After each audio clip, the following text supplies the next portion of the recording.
Ati unogara wakamira negumbo 1 kudai. He zvikaoma ndinoenda. He zvikarwadza ndinosiya. He zvikadi. Uri kushamisirira. Kuenda kuchashamisa here mazuva ano. Hallelujah. Uda kuenda. Uya anoenda anoramba otaura here konzi anongoenda. Endai asikana chaneta nazvo chakazvinzwa. Chiendai.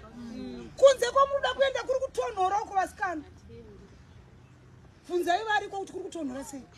Hanzi nomwe ndakanzwa masingle mother paFacebook vachiratidza kuti usinguru unofaya. Ndikati iwe chero ari kutengesa zvinhu zvinonhuhwa. Anoti mukaenda kumba mukanozvigeza mukanozvitsumburudza mukanozvisa stay soft. Hamuzochiziva icho.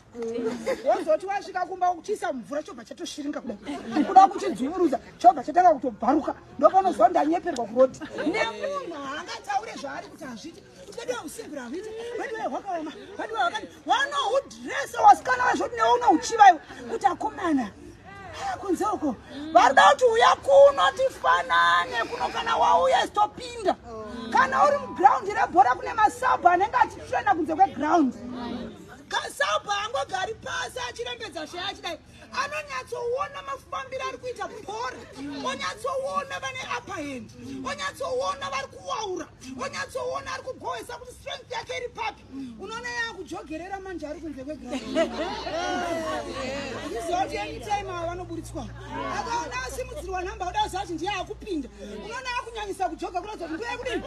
Iwe uri kutuma manje coach kuti aone zvimamisteki zvauri kuita muground. Manje unosimudzirwa kadhi ukanzi wakudai wewe kuti usabhurwe iwe. Zvinosabhu wacho ariko kare ndiye ari kutaura wakanaka usinguru. Unoita freedom. Unoda freedom yekwe. Unoda freedom ye. Unoda nyatsonduza paruda freedom chako nepapi. Pamari. Are you crippled? Shanda yako mari. Nepapa moda freedom. Pakufamba usingadzoke kumba. Chitikaenda mabvuku norara ko. Nhasi pano ari kuronga kurara pano wauya bread ushaka. No freedom yamuno. Isakazoiwana stream 1. Urimo freedom unoiwana.